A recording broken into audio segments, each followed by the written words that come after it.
मोमिन, कल शब की मजलिस इमाम हुसैन और शोहदा करबला की 20वें के सिलसिले की मजलिस होगी इंशाअल्लाह। मजलिस से पहले हदीस और सोस खानी होगी।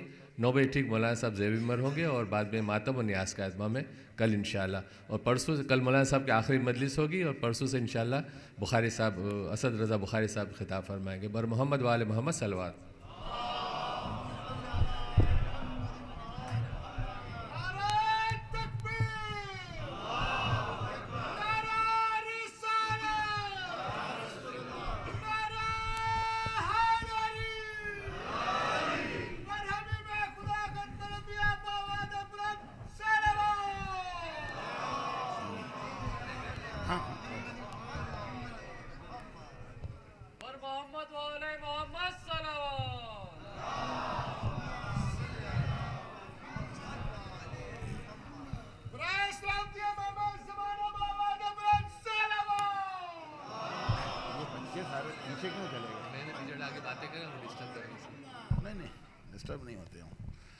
ला हौला वला कुव्वता इल्ला बिल्लाहिल अलिय्यिल अज़ीम। हस्बुनल्लाहु व निअमल वकील, निअमल मौला व निअमन नसीर।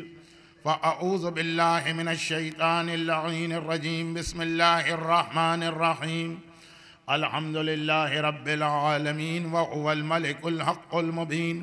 वस्सलातु वस्सलामु अला सय्यिदिल मुरसलीन व ख़ातमिन नबिय्यीन सय्यदना व मौलाना अबुल क़ासिम मुहम्मद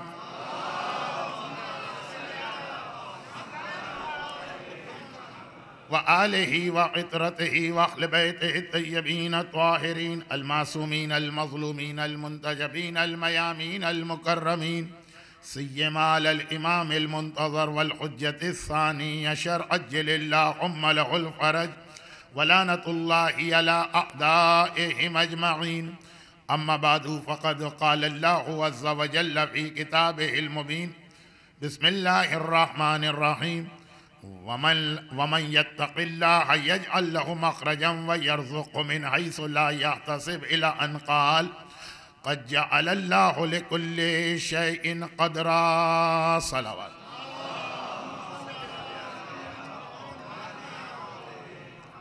जैसा कि अभी आपने ऐलान समात फरमाया कि बशर्ते हयात कल रात की मजलिस इस साल के यानी 1430 हिजरी के इस तीसरे अशरे की, जिसे अशरा सज्जादिया भी कहा जाता है, आखिरी मजलिस होगी। तो इसका मतलब ये हुआ कि हमारे पास बयान करने के लिए सिर्फ एक आज का दिन बचा और एक कल का। और दूसरी जानिब एक कसीर तादाद में ये वो सवालात हैं कि जो तहरीरी सूरत में भेजे गए, वो सवालात जो ईमेल के ज़रिए से यहाँ की मजलिस में बयान करने के लिए आ रहे हैं, और वो सवालात के जो ज़बानी तौर पे पूछे जा रहे हैं, वो इतने ज़्यादा हो चुके हैं कि अगर मैं इस जानिब चला जाऊं तो ये दोनों मजालिस पूरा वक्त इन्हीं मसाइल के जवाब में सर्फ हो जाएगा।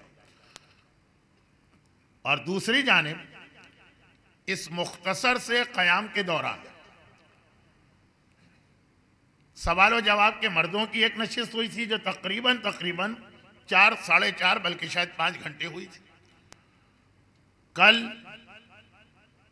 ख़वातीन के सवाल व जवाब की एक नशिस्त हुई तकरीबन 2.5 घंटे, और आज भी, यानी ये जो तकरीबन 10 घंटे मैंने खाली मसाइल के जवाब के लिए अपने इस मुख्तसर क़याम में दिए, उसके बावजूद इतने सारे मसले अभी भी पूछे जा रहे हैं। और अगरचे मजालिस का जो तरीक़ाकार है उसके अंदर मसाइल के जवाब की गुंजाइश नहीं होती, लेकिन बस ये देखते हुए और ये ख्याल करते हुए कि ये भी मोमिनीन का एक इंतहाई अच्छा जज्बा, आज और कल इब्तिदाई 10-10 मिनट कुछ सवालात का जवाब मैं दे दूंगा, लेकिन इसका मतलब ये नहीं कि मैं आप हजरात को कोई दावत दे रहा हूं कि अपने मसाइल लिख लिख के भिजवाइए। जो आ चुके हैं सिर्फ उनकी बात है, और एक वजह से ये 10-10 मिनट इसलिए भी अहम बन गए कि मेरी इन तमाम मजालिस का जो निचोड़ या खुलासा, जो इंशाअल्लाह जिंदगी रही तो कल आएगा, उसका पैगाम यही बनने जा रहा। तो इसलिए बहुत मुख्तसर, लेकिन इब्तिदाई 10 मिनट। अब मेरे साथ मसला ये है कि जो कल गुजर गई उसमें मैंने बाज़ मोमिनीन कराम से एक दरख्वास्त की थी कि मैं एक बहुत ही पुराना, मशहूर और बार बार पढ़ा हुआ वाक़या आज पढ़ने जाऊंगा, तो आप हजरात 15 मिनट के बाद आइएगा।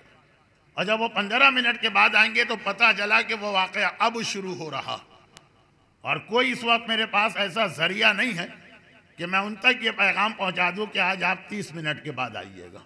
तो अब जो भी हो, मैं उन हजरात से अभी से माजरत कर लूं, क्योंकि आपको मालूम कि एक बार मेरी बात शुरू हो जाए तो मेरे पास फिर किसी चीज़ का वक्त नहीं रहता। तो पहली बहुत ही मुख्तसर बात जो पूछी गई, गर्चे उसका वक्त भी गुजर गया और उसका मस्जिदों में ऐलान भी हो गया, और आप हजरात ने अपनी अपनी शरई जिम्मेदारी अगर कोई बनती है तो उसको अंजाम भी दे दिया होगा। लेकिन ये मसला कोई एक बार का तो नहीं है, बार बार का है। और वो ये है कि बाज़ इत्तिलाआत के मुताबिक दुनिया के जिन इलाकों में आज सूरज गहन था, पीर 26 जनवरी, उसके अंदर बाज़ इत्तिलात के मुताबिक ये वो चीज़ें नहीं है कि आप दौरान मजलिस या मजलिस के बाद मेरी इस्लाह करें। ये इत्तिलात सही हो कि गलत, मैं इस पर तो बात ही नहीं कर रहा, मैं तो एक उसूली बात बयान कर रहा हूँ कि बाज़ इत्तिलात के मुताबिक जो दुनिया के बाज़ इलाकों में आज सूरज गहन था, वो अमारात के भी बाज़ इलाकों में नज़र आना था। कौन से इलाके थे, शारजा उसमें शामिल है कि नहीं, इसको रखिए एक तरफ। दो बहुत ही मुख्तसर बातें इस हवाले से अर्ज कर दूं। पहली बात तो ये कि सूरज और चांद का गहन, जब कभी ये सूरज और चांद को गहन लगे और आपको वक्त पर इत्तला न मिले, नंबर 1। नंबर 2, वक्त पे इत्तला मिली लेकिन जहां से इत्तला मिली भरोसा और यकीन नहीं आ रहा, और वो ऐसा आदमी भी नहीं है जिस पे भरोसा करना वाजिब हो। 2 आदिल गवाही दें, आपको भरोसा आए कि ना आए, उनकी बात मानना वाजिब। तो इत्तला मिली लेकिन आपको भरोसा नहीं है, यकीन नहीं है कि ये खबर सही है कि गलत। एक तो ये कि पता ही नहीं चला, नंबर 2 पता चल गया था, यकीन नहीं था, इसलिए आपने नमाज आयात नहीं पढ़ी। मैं जरा सा ये समझ के मसला बता रहा हूं कि मजमा ये जानता होगा कि इस्लाम की नमाजों में एक नमाज आयात भी शामिल है, और जिन नमाजों की कज़ा करना इस्लाम में वाजिब है उनमें नमाज आयात की भी कज़ा होती है, लेकिन इस शर्त के साथ जो अभी बयान हो रही है कि खबर ही नहीं थी कि आज सूरज को गहन लगा, या इत्तला मिली थी लेकिन यह पता नहीं चल पा रहा था कि हमारे इलाके में भी है कि नहीं। कुछ लोग कुछ कह रहे थे, कुछ लोग कुछ कह रहे थे। तो पहली बात तो यह है कि इस हालत में तहकीक करना वाजिब नहीं। नजासत तहरत के मसले में जो लफ्ज आता है, जो कल की मजलिस में आएगा, तहकीक वाजिब नहीं। एक साहब ने कहा कि मौलाना यहाँ पे नियाज में आजकल ऐसा चिकन दिया जाता है कि अंदाजा होता है कि शायद ये ब्राजील का हो। ये कल का मसला, आज के बाद सूरज गहन, क्योंकि आज के हवाले से ये बात हुई थी कि शायद आज सूरज गहन था। खुलासा ये कि अगर बाद में खबर मिली या जब खबर मिली तो आपको यकीन नहीं हो रहा था, पहली बात तहकीक वाजिब नहीं। दूसरी बात, अगर बाद में पता चला कि खबर सही थी, या पता ही बाद में चला कि आज सूरज गहन और चांद गहन था, तो अगर पूरा सूरज और चांद गहन था तो कज़ा वाजिब, और अगर जुज़वी या पार्शल था तो कज़ा वाजिब नहीं। ये तयशुदा बात है कि सूरज गहन अगर पूरा कभी लगेगा और आपके इलाके में होगा तो इतना शोर और हंगामा हो जाएगा कि हर एक को उसकी तो खबर मिल जाएगी, और ऐसा अंधेरा होगा कि वो हर एक को मालूम हो जाएगा। और जहां पूरा गहन न लगे वहां पे बाद में कज़ा वाजिब नहीं, सिर्फ उस पर वाजिब है जिसे पहले से पता भी था और मालूम भी था कि ये सही खबर है, या लापरवाही की वजह से नमाज ना पढ़ी। जैसा आज मैं कह रहा था कि जो लोग तारिके सलात रहे एक ज़माने में, जो फजर मगरिब इशा नहीं पढ़ते थे, वो नमाज आयात क्या पढ़ते हों कि पता था कि गहन है, लापरवाही की वजह से नहीं पढ़ी या भूल गया। अब पूरा इसके ऊपर तो नमाज आयात की क़ज़ा है, चाहे पूरा हो चाहे आधा। लेकिन जिसे इत्तला नहीं थी या कन्फर्म नहीं हो रहा था उस पर क़ज़ा नहीं। शारजा के मोमिनीन और मोमिनात की कैटेगरी यही है, अगर आज का गहन यहां भी था। इसमें अब एक और छोटी सी बात आती है कि बाज़ मराजे कहते हैं कि क़ज़ा सिर्फ सूरज गहन और चांद गहन की है, दूसरी चीज़ों पे भी तो नमाज आयात है, उसमें वो फरमाते हैं उसकी क़ज़ा नहीं, चाहे आपने जानबूझ के भी ना पढ़ी। जैसे ज़लज़ला आ गया, आगा सिस्तानी का फतवा है कि गुनाहगार होंगे अगर नमाज नहीं पढ़ी, लेकिन क़ज़ा नहीं। खैर, अब इतना मसला फैलाऊं तो ये तो मजलिस नहीं रहेगी, सवाल और जवाब होगा। एक बात। दूसरी बात, यह मैं एहतियातन इसलिए कह रहा हूं कि न सिर्फ ये कि बड़ी तादाद में लोगों को नहीं मालूम ये बात, बल्कि इंटरनेट के ऊपर जहां जहां मैं नमाज आयात का तरीका देखने गया उन सब में यह गलती पाई जा रही। इसको प्योर फिक़ी ज़बान में गलती नहीं कहेंगे, लेकिन गलती, और वो ये कि नमाज आयात के दो तरीके हैं, पूरा तरीका फुल फ्लेज, और एक है शॉर्ट तरीका। मैं ख़ास तौर पर मशवरा देता हूं उन लोगों को जिन पर नमाज आयात की बहुत सारी क़ज़ा बाकी, 100-150 नमाज आयात पढ़ना है तो फिर आप शॉर्ट तरीके से पढ़िए ताकि जल्दी से यह क़ज़ा अदा हो जाए। शॉर्ट तरीका मैं बता भी नहीं रहा, क्योंकि जिनका सुना हुआ मसला नहीं है उनको तो आधा घंटा चाहिए, जिनका सुना हुआ मसला है उनको आधा मिनट चाहिए, तो उन्हीं के लिए बता रहा हूँ। बाकी मोमिनीन कुछ देर के लिए सुन लें, समझ में ना आए तो मेरी मजबूरी को देख के मुझे माफ़ कर दें। शॉर्ट तरीका यह है कि हर रकत में पहली बार अलहम्द पढ़िए, उसके बाद एक सूरे के 5 हिस्से करके हर रुकू से पहले सिर्फ एक एक आयत पढ़िए, ना अलहम्द पढ़ने की ज़रूरत हर रुकू से पहले, ना पूरा सूरा। ये शॉर्ट तरीका। और ज़्यादातर क़ज़ा में तो लोग यही तरीका इख्तियार करते हैं, बड़ी तादाद अदा में भी इसी तरीके को लेती है। आगा सिस्तानी की एहतियात वाजिब यह है कि इस तरीके में एक गलती, वक्त नहीं है कि मैं सही सही अच्छे अच्छे अल्फाज लेकर आऊं।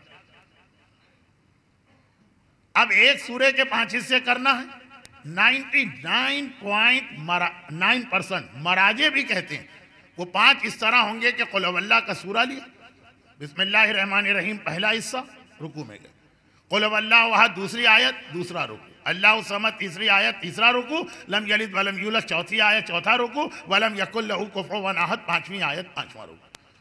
आगा सीसानी फरमाते हैं एहतियात वाजिब ये कि सूरे के जब 5 हिस्से करेंगे उसमें बिस्मिल्लाह को पढ़ना जरूरी है, काउंटिंग में नहीं लेना। अब पहले रुकू से पहले एक आयत पढ़ना, बिस्मिल्लाह काफी नहीं, उसके बाद एक और आयत पढ़े। उसमें एक प्रॉब्लम आ जाता है, कुल हुवल्लाह फिर छोटा पड़ जाता है। कुल हुवल्लाह में सिर्फ 4 आयतें, अगर बिस्मिल्लाह को काउंटिंग में न ले, रुकू 5 करना। यही वजह है कि आगा सिस्तानी ने अपनी किताब में कुल हुवल्लाह की मिसाल ही नहीं लिखी। 2 किताबों में 2 अलग मिसालें दी हैं, दोनों 5 आयतों वाले सूरे की। कुल औज़ु बिरब्बिल फलक की मिसाल दी है, उसमें 5 आयतें बिस्मिल्लाह के अलावा, और इन्ना अंज़लना की सूरे की मिसाल दी, उसमें भी 5 आयतें। तो अब या तो एहतियात वाजिब में कोई दूसरा मर्ज़ ढूंढ के जाइए, वरना फिर कुल हुवल्लाह के सूरे के जरिए से नमाज आयात नहीं पढ़ी जा सकती है, अगर टुकड़े टुकड़े करके पढ़ रहे हैं, इतना काफी। अलबत्ता एक सवाल यह भी है कि पूरे कुरान में नमाज आयात का कहीं तस्किरा नहीं। जो बाज़ लोग कहते हैं ना कि हर चीज़ हमको कुरान से दिखाई, और ज़्यादा ये परेशानी होती है जब दाढ़ी का मसला आता, तो खाली दाढ़ी ही नहीं और बहुत सारी चीज़ें ऐसी हैं जो कुरान के अंदर कहीं नहीं, जिसमें एक नमाज आयात भी शामिल है जो कुरान में नहीं है लेकिन वाजिब नमाज। नमाज जनाजा भी शामिल है, वाजिब नमाज है लेकिन कुरान में नहीं। और इसी के अंदर मर्द को इहराम के अंदर चादरें पहनना है वाजिब मसला है, कुरान में नहीं। जो दाढ़ी नहीं रखते वो अगले साल जब हज करने जाएं तो पहले टाई लगाएं, सूट पहने, 3 पीस सूट किसी अच्छी कंपनी का, 20 लाख आदमियों के सामने आप जा रहे हैं, क्योंकि कुरान के अंदर इहराम का वो तरीका नहीं है जो हमारे यहाँ राइज। कुरान में गुस्ले मैयत और कफन मैयत का भी तस्करा नहीं। तो बेहतर यही, दफन का तस्करा है कुरान के अंदर, लेकिन गुस्ले मैयत और इस अंदाज से कफन पहनाना, तो बेहतर यही है कि फिर उन लोगों के तरीके पे अमल करें कि जहां मुर्दे को 3 पीस सूट में दफन किया जाता। पूरी मगरबी दुनिया में परेशानी हो जाती है औरतों के लिए।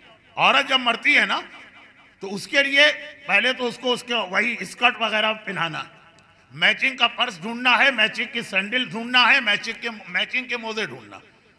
जो आप हजरात को अपनी बीवियों से वास्ता पड़ता होगा शादी ब्याह के लिए, वो वहां वास्ता पड़ता है दफन करने के लिए। सारी चीजें मैचिंग की होना चाहिए, तब ये मरने वाली औरत इतनी शानदार नजर आएगी कि लोग कहेंगे कि वाह बेटे ने क्या शानदार तरीके से अपनी मां को दफन कराया। लेकिन अगर आप कहें कि जी हमें मां को कफन पहनाना और करबला का कफन, ये कुरान में कहीं नहीं।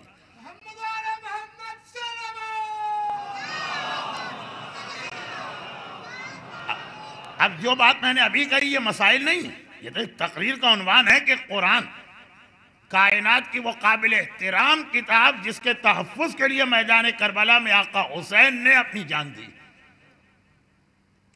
मगर बार बार अपने गुनाहों के जवाब के लिए कुरान को पेश करना। और जब कुरान के हवाले से बात हो रही तो एक छोटी सी बात मैं और अर्ज करूं और फिर तकरीर के अंदाज पे आ जाऊं।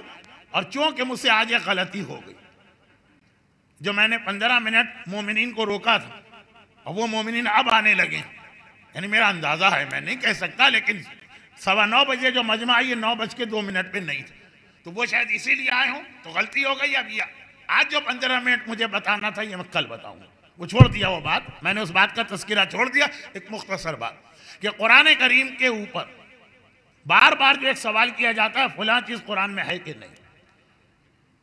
बाज लोग तो इसलिए ये बात कहते हैं कि वाकई उन्हें अपने गुनाहों और बदअमली का जवाब ढूंढना,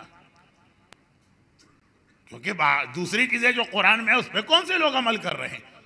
लेकिन बाज लोग वाकई शक में पड़ जाते हैं, शैतान उनके दिलों में एक वसवसा पैदा कर देता, और ये वसवसा एक खास हवाले से आजकल बहुत पैदा हो रहा। और वो खास हवाला ये कि मैं इस बात को बहुत ज्यादा खुल के यहां कहना नहीं चाहता हूं, क्योंकि मेरा मौजू बहुत फैल चुका।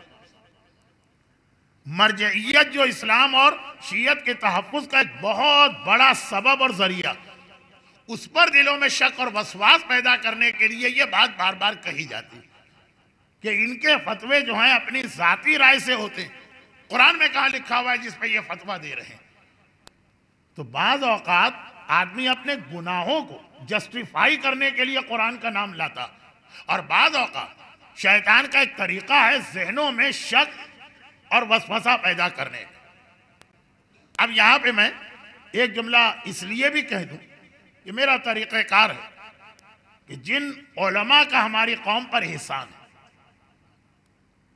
Out of sight out of mind, आंख ओझल पहाड़ ओझल ना हो, ये दुनिया से गए, हमने इस तरह से उनको भुला दिया जैसे कभी उनका नाम भी नहीं सुना। तो आप देखते होंगे कि मेरी मजालिस में माजी और हाल के उलमा के तस्किरे आते हैं, वाकयात आते हैं, और बगैर किसी एहसास कमतरी के। इस लफ्ज का मतलब क्या कि ऐसा नहीं है कि मैं खाली हिंदुस्तान और पाकिस्तान के बाहर के उलमा का तस्किरा करूं और ये बताऊं कि जी हिंदुस्तान पाकिस्तान में तो कभी कोई आलिम गुजरा ही नहीं। लखनऊ के उलमा का जिक्र होता है, हिंदुस्तान के उलमा का जिक्र है, पाकिस्तान के उलमा का जिक्र, शेख मुफीद का जिक्र है, शहीदैन का जिक्र है, अल्लामा अली का जिक्र है, अब्दुल करीम हायरी का जिक्र आज करना था वो कल आ जाएगा।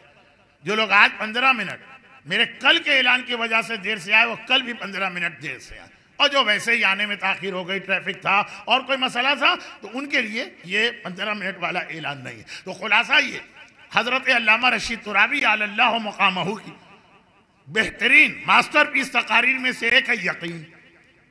वो यकीन वाली मजलिस के अंदर यकीन और शक दोनों के हवाले से जो एक मुआजना किया, मासूमीन की रिवायतें, नहजुल बलागा के अंदर अली अपनी सबसे बड़ी खुसूसियत ये बताते हैं कि लौक को शेफल होता गता, अगर आसमान और जमीन के सारे पर्दे उठा दिए जाए अली के यकीन में इजाफा नहीं हो सकेगा।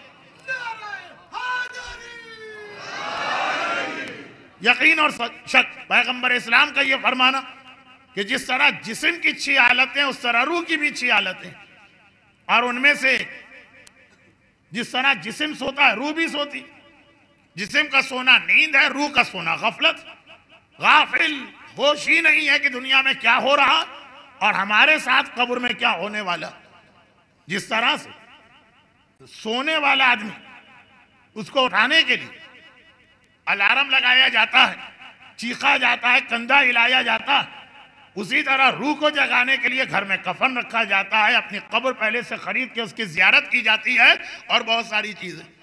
और जो थोड़ी बहुत बात रह गई है इंशाल्लाह जिंदा रहा तो अगले साल, पहले ये ऐलान कर चुका हूं, या आप इंतजामिया से मेरी सिफारिश करें, आपका वादा तो है, और या मौत के मौजू पे मजलिस सुनिएगा। तो ये तस्किरा मौत वो अलार्म है जो रूह को जगाता। अब बाज लोग ऐसे होते हैं कि अलार्म लगाते भी हैं सुबह ड्यूटी पे जाना, और इतना ज्यादा उससे एलर्जिक भी होते हैं कि अलार्म बोला उठा के खिड़की से बाहर फेंक दिया। ये हमारे यहाँ भी कुछ लोगों का तरीका कि रूह को जगाने के लिए अलार्म मौत है, मौत को उठा के बाहर, यानी जिक्र मौत नहीं सुनते, मौत पढ़ने वाले को उठा के इमाम बाड़े से बाहर फेंक देते हैं। तो खैर पैगंबर की हदीस आज उन्वान नहीं है, वरना तो इस पर बहुत दिलचस्प बातें हो सकती, जिनमें से एक बात तो आपने कल सुन ली। महफिल मुर्तजा में 1:30 बजे ऐलान हो रहा है कि मगरिब के बाद नमाज जनाजा पढ़ी जाएगी, और जब हम पहुंचे तो कह रहे वो तो अभी मरे ही नहीं है, हम समझ रहे थे कि मर जाएंगे। नहीं मरे वो बेचारे, या वो बेचारे तो मैंने कहा कोई और लफ्ज इस्तेमाल किया होगा, कम वक्त आज भी नहीं मरा, वो बेटा ऐसा ही था। तो अब आइए दूसरी बात, पैगंबर ने फरमाया कि रूह और जिस्म की एक जिंदगी होती, जब वो खत्म होती है तो मौत आती, और रूह की मौत जिहालत। आज ये शुरू में 5-10 मिनट के मसले आए और कल की मजलिस का असल उन्वान ये बनेगा, ये रूह की मौत है अगर आदमी जाहिल है। जाहिल का मतलब दीन के मसाइल से जाहिल। और तीसरी बात, जिस तरह जिस्म कभी बीमार पड़ता है रूह भी बीमार पड़ती है, और जिस्म को सेहत होती है रूह को भी सेहत होती है। जिस्म की बीमारी मालूम है जिस्म बीमारी कहते हैं, सेहत मालूम है जिस्म सेहत कहते हैं। रूह की बीमारी शक होती है, रूह की सेहत यकीन होती है। अली कहें कि मुझे जिंदगी में यकीन की वो मंजिल है, सारे पर्दे हटा दो यकीन में इजाफा ना होगा। और जिसकी रूह बीमार है वो कहेगा आज शक हुआ, कल शक हुआ, फला दिन तो नबूवत पे ऐसा शक हुआ कि जिंदगी में कभी नहीं हुआ था।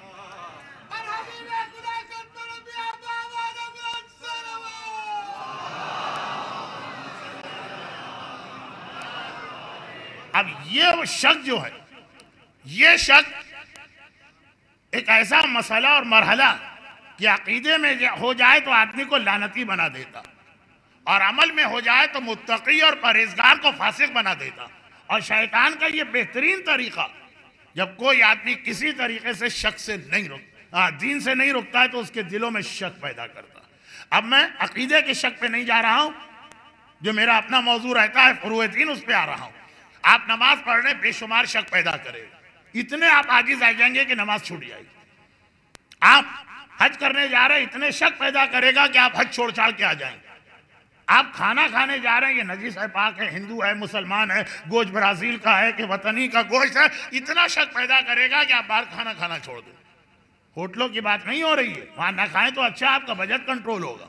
मैं दोस्तों के घर, रिश्तेदारों के घर, नजरो नियाज, ये सब शक की वो किस्में जो यहां तक आदमी को मुब्तला करती है कि आदमी फिर नजासत तहारत में इतना शक करता है मैं पाक ही नहीं। और वाकई जैसे आदमी का जिस्म बीमार, क्या बड़े से बड़े मर्जे बीमार नहीं हो सकते? हो सकते हैं। तो शक वाला मसला मराजे को भी पेश आ सकता। मरहूम आयतुल्लाह खुई ने अपनी जिंदगी के हालात लिखते हुए अपनी जवानी का वाकया लिखा, जब वो तालिब इल्म थे नजफ अशरफ। फरमाते हैं कि मैं जो शक के बारे में फतवा दे रहा हूं, तो बाकी तो हो सकता है सुनी सुनाई बात पे दे, मैं तो इस मरहले से गुजरा हूं। मदरसे में रहता था, दूसरी मंजिल पे वुजू करता था, जो पानी नीचे गिर रहा शक होता था कि छींट उड़ के ऊपर आ रही। हाँ, गिलास से पानी जमीन पे गिर रहा है, शक है कि छींट दूसरी मंजिल पे पहुंच रही। ये कोई एशिया का सबसे ऊंचा फव्वारा नहीं लगाया गया है कि यहां से पानी वहां तक गया। सुना है कराची में फव्वारे चोरी हो गए। खैर वो एक अलग बात है। मैं जो बात कह रहा हूं उसको आगे बढ़ाता हूं, और वो ये कई शक, नमाजें छूट जाएंगी, गुस्ल छूट जाएंगे, रोजे छूट जाएंगे। शक, रोजे कैसे छूटेंगे? ये हर जवान आदमी है, उस पर गुस्ल वाजिब हो गया, फजर के करीब गुस्ल कर रहा है, इतना शक हो रहा है, इत्मीनान ही नहीं हो रहा मैं पाक। ये वाला मसला। और दूसरी जानिब ये मसला कभी अकीदे में भी आता। और एक बात याद रखिए कि एक बड़ी खतरनाक उम्र होती है बच्चों की, 15 साल से लेके 20-22 साल की, जो अंग्रेजी जबान में कहलाता है बुलूग, इब्तिदाए बुलूग के प्रॉब्लम, बिगिनिंग ऑफ एडल्टहुड के प्रॉब्लम बाकी होता है। हर चीज से गैर मुतमईन होता है, किसी चीज पे उसका दिल ही नहीं लगता, जिसको वो दबाने के लिए फिर म्यूजिक की जानिब जाता है, हल्ले गुल्ले की जानिब जाता है। लेकिन असल में ये उम्र जब बच्चा नाबालिग से बालिग हो रहा या बालिग हो गया लेकिन बिल्कुल अभी शुरू में मैच्योर, अजीब एक बगावत उसके अंदर पैदा होती। वालिदैन को भी इसको बड़े मुनासिब तरीके से टैकल करना, और टैकल करना, छोड़ नहीं देना, सख्ती भी नहीं करना। बहुत ही अहम एक मसला। उस वक्त बाज नौजवानों के जहन में माशरे से बगावत पैदा होती, हिप्पी फिरका इसीलिए बना, और बाज के जहन में दीन से बगावत पैदा होती, और बाज के जहन में दीन के बारे में शक व शुबात आते। शक का इलाज इस्लाम बताता। रूह को दुनिया तो मानती नहीं है, तो रूह की बीमारी तो खालिक रूह बताएगा कि शक। अब फिका में भी आ गया कि अगर शक हो जाए तवज्जो दो, कसीर शक हो जाए तवज्जो मत दो, और कसीर शक की कैटेगरी वसवासी हो जाए तो शक पे अमल करना हराम। दूसरी जानिब अकायद में आपको नहीं मालूम, लेकिन ये आपके बच्चों का प्रॉब्लम है। कभी अल्लाह के बारे में वो गैर मुतमईन होंगे, वो बच्चे जो इस मजमे में नहीं है, यानी 16 साल, 18 साल, 20 साल, 22 साल, कभी कुरान के बारे में वसवसे आएंगे। और इसका जो बेहतरीन इलाज इस्लाम ने बताया, कई इलाज बताए, मेरी आज की मजलिस कहाँ जा रही है मुझे खुद समझ में नहीं आ रहा। इसका जो इलाज इस्लाम ने बताया, कुछ दुआएं बताएंगे वो अपनी जगह, असल इलाज ये बताया कि ख्यालात में जब शक आने लगे दीन के बारे में, और ये तकरीबन हर दूसरे नौजवान को इस मरहले से गुजरना पड़ेगा। जब शक आने लगे तो इसका बेहतरीन तरीका एक ही कि अपने शक को बिल्कुल आजाद छोड़ दो। दावत दो और आओ, शक और आओ, शक और आओ, देखें कितने आते। एक आध दफा के शक वाले की बात नहीं, अल्लाह के बारे में शक हो गया, कोई अल्लाह है भी कि नहीं, कि मौलवियों ने सारा एक ढकोसला बनाया, तो हिनामेज जुमले भी अल्लाह के बारे में आएंगे।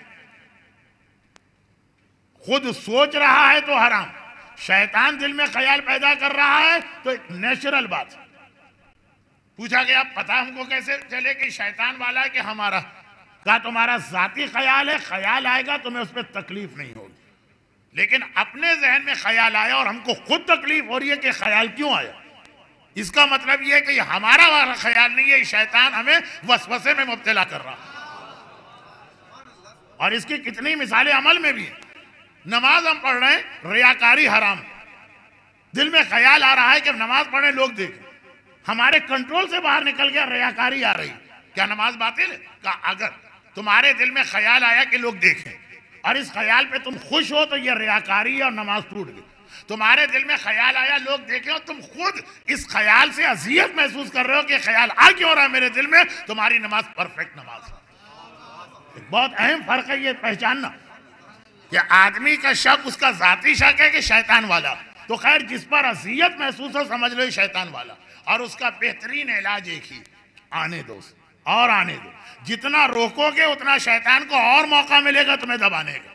छोड़ दोगे तो खुद ही मायूस होकर जाएगा। जिसकी एक छोटी सी फिक्री मिसाल दे दो, ये फिक्री गुफ्तगू नहीं है, ये तो तकरीर का हिस्सा, छोटी सी मिसाल।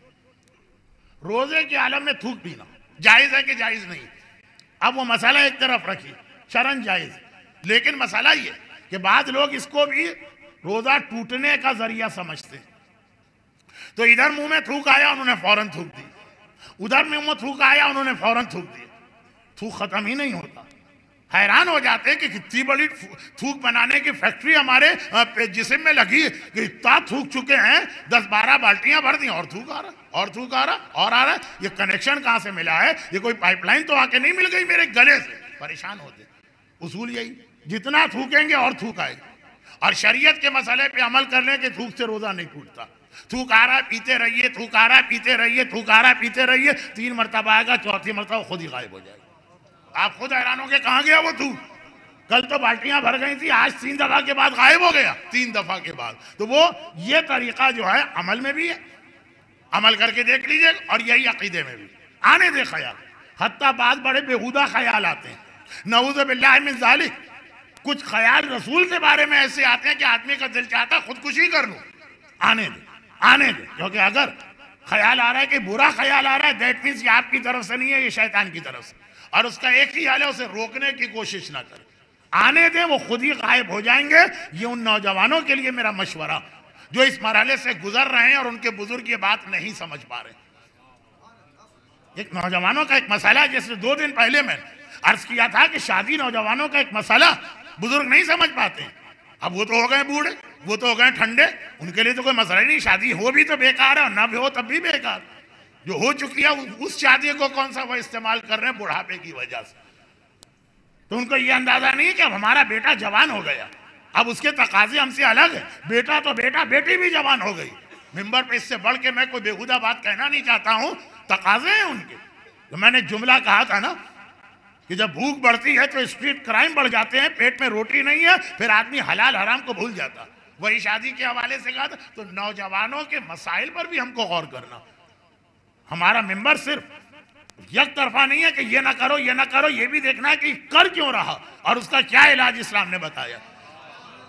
उन नौजवानों से मेरी गुजारिश कि अपने ऐसे ख्यालात को एक दफा मेरे नुस्खे पे अमल करें जो मेरा कोई थोड़ी या इमाम ताहिरीन का बताया हुआ नुस्खा है कि आने दो वसवास को। फिक़्ह में क्या है इसका इलाज? जितना नजासत तहारत में शक को आने दो, तुम परवाही नहीं करो, हर चीज पाक, हर चीज पाक, हर चीज पाक, हर चीज पाक। वही मसला यहाँ पर क्या आ रहा है? ख्याल अल्लाह नहीं है, रसूल नहीं है, इमाम नहीं है, दीन नहीं है, फुला फुला बेहुदा बात आने दो। अगर इस ख्याल पे तुम्हें शुरू में तकलीफ हुई थी, यही इसका बेहतरीन इलाज है। और ये वो चीज है जो तकरीबन हर दूसरे नौजवान को पेश आती है। इस्लाम बुजुर्गों की अलग जिम्मेदारी बताता, जवानों की अलग जिम्मेदारी बताता, बच्चों की अलग जिम्मेदारी बताई जाती है। औरतों का फरीजा अलग, मर्दों का फरीजा अलग। फिर हर एक के प्रॉब्लम को भी इस्लाम अलग अलग डिस्कस करता और फिर उन प्रॉब्लम्स का सलूशन भी बताता। हमारी कौम में आज एक मसला बहुत बढ़ गया। ये हमारा नहीं, ये बाहर से हमारे दरमियान फैलाया गया है, लेकिन फैल गया और बहुत बढ़ गया। अब इस्लाम इस मसले की मजम्मत कर रहा है कि गुनाह तुम कर रहे हो, हराम कर रहे हो, लेकिन खाली इस पे काफी नहीं, उसका हल भी बता रहा। और वो मसला यह है कि आज की दुनिया ऐसी नफ्सा नफ्सी की दुनिया, खुद गर्जी की दुनिया, हर एक को इतना सेल्फिश बना दिया। और ये हमारे देखते ही देखते हुआ। ऐसा नहीं है कि 200 साल पुराना मसला है, 40 साल, 45 साल, 50 साल। वो जो जुमला मैंने तकरीर के शुरू में कहा था, उसको दोबारा दोहरा दूं इस ऐलान के साथ कि हाँ, ये चीज मैंने पिछले साल या उससे पिछले साल पढ़ी थी, मगर इतनी छोटी सी बात है कि दोबारा सुन ली। और वो ये कि मैं नॉर्थ अमेरिका के एक इस्लामिक सेंटर में मजलिस पढ़ने के लिए बुलाया गया।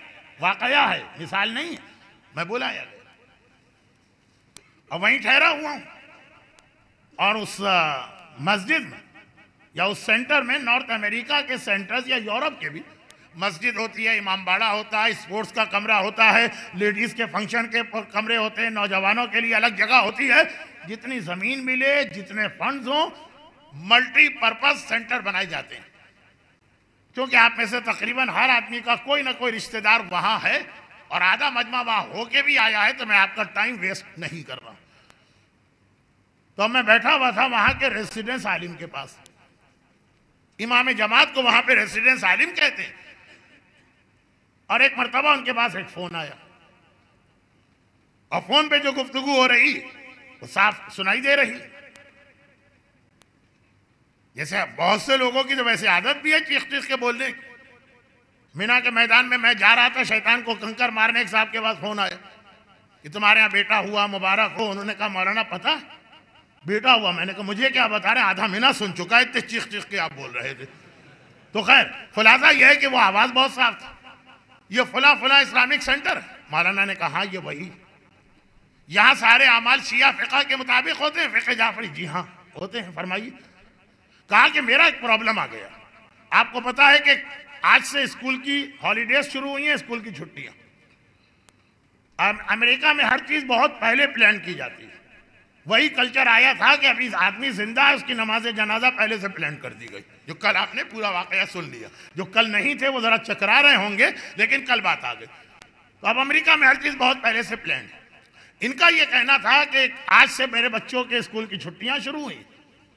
एकदम तो नहीं होती, पहले से पता था। तो मैंने भी, ये डॉक्टर बड़े नामी ग्रामी डॉक्टर, दौलत ऐसी है कि इनको पता ही नहीं है कि कहाँ खर्च करें। वैसे ही अमेरिका में डॉक्टर्स की तनख्वाहें बहुत होती हैं। तो कहा कि मैंने अपनी छुट्टी ले ली बच्चों के हिसाब से, बहुत नॉर्मल बात। और हम सब लोगों ने डिज्नीलैंड के टूर का प्रोग्राम बनाया। चुनाचे होटल बुक कर लिया, एयरलाइन बुक कर ली, टिकट वगैरह आ गया और सारा पेमेंट कर दिया। अब एक प्रॉब्लम मेरे साथ हो गया कि आज सुबह हॉस्पिटल से मुझे फोन आया कि आपकी माँ का इंतकाल हो गया। अब मेरी माँ मर गई, डेड बॉडी हॉस्पिटल में पड़ी। अब अगर मैं माँ को देखने जाऊं और ज्यादा टाइम लगाऊं तो होटल की बुकिंग है, पैसे जाएंगे, एयरलाइन का टिकट जाय हो जाएगा, चार्टर फ्लाइट के अंदर पैसे वापस नहीं मिलते। और ये जो मैंने छुट्टी लिया मुझे 1 साल बाद मिलेगी, और जो मेरे बच्चों की स्कूल हॉलीडे अब अगले साल मिलेगी। ये हमारा सारा ट्रिप जो है ना खराब हो जाएगा। तो हम ये तो कैंसिल नहीं कर सकते। ये इस्लामिक सेंटर है, तो हम लोग फ़िक़ह जाफरी वाले हैं। मेरी माँ फला हॉस्पिटल में है, आप वहां से मैयत उठा के लाइए, उनको गुस्ल कफन दे के दफन कर दीजिए। जो आपके चार्जेस हो, मैं क्रेडिट कार्ड नंबर लिखवाता हूं, आप ये चार्जेस ले लीजिएगा। अभी कह रहे मौलाना जो है को एक शौक लगा, यकीन नहीं आ रहा कि ये पाकिस्तान में पैदा होकर एजुकेशन कंप्लीट करके मेडिकल की डिग्री यहां से लेके गया। ऐसा कोई बच्चा नहीं है जो पैदा ही वहां पे हुआ। और वो क्या कह रहा है कि मैं डिज्नीलैंड का ट्रिप तो नहीं छोड़ सकता हूं, माँ की मैया छोड़ सकता हूं। अब मजीद वो कह रहे हैं कि चूंकि हमें आना है 15 दिन के बाद, तो खाली ये गुस्ल कफन की बात नहीं कीजिए, पूरा पैकेज मैं आपसे खरीदना चाहता हूं, उसके सारे पैसे ले लीजिए। ये एक और नया लफ्ज था मौलाना के लिए। मौत के हवाले से क्या पैकेज होता? कहा कि वो कोई मजलिस होती है, कुरान खानी होती है, वो कोई फूल वूल चढ़ाए जाते हैं, कुछ रोने वाले बुलाए जाते हैं, सब इंतजाम आप कीजिए, चार्जेस मैं देने को तैयार। अब अभी की बात, कोई मैं 100 साल बाद की चीज आपको नहीं सुना रहा, मोमिन घराने की बात। और मोमिन घराना भी ऐसा जो पाकिस्तान में पैदा होके जवान हुआ। एक तो ये है ना कि वो पैदा ही बच्चा वहां हुआ, उसने वहीं के हालात देखे। अब इस हालत में जब माँ, ये कोई बात नहीं है कि मेरे चचा के मुमानी की भतीजी की साली मर गई है तो जरा आप उनकी मैयत उठा लीजिए, माँ की बात हो रही है। जब माँ एक बोझ है, बाप एक बोझ है, मैयतें उठवाई जा रही हैं मजदूरों के जरिए से, पैसा हम दे देंगे, पैसा बहुत है हमारे पास, पैसे की कमी नहीं। तो उसमें रिश्तेदारों का मसला, और रिश्तेदारों में भी फिर वो 3 कैटेगरीज जो इस्लाम ने बताई। सिला रहम, वालिदैन पर मैं इससे पहले गुफ्तगू कर चुका हूं, आज मैं अगले मरहले में जा रहा हूं कि शैतान से बचने के लिए जो बहुत सारी चीजें हैं उसके हवाले से एक पैगाम। इस्लाम के बदतरीन गुनाहों में गुनाह है कता रहम, और बेहतरीन नेकियों में एक नेकी है सिला रहम। बल्कि बहुत डरते डरते एक जुमला कह रहा हूं, मुझे बहुत डर लगता है कि लोग असल पैगाम तो सुनेंगे नहीं,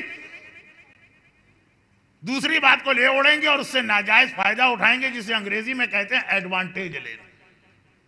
कता रहमी बदतरीन गुनाहों में है वालिदैन की नाफरमानी और कता रहमी। लिस्ट के अंदर बेहिजाबी से ऊपर आती, यानी बेहिजाबी का गुनाह छोटा है, कता रहमी का गुनाह बड़ा। बेहिजाबी का गुनाह छोटा है और वालिदैन की नाफरमानी का गुनाह बड़ा।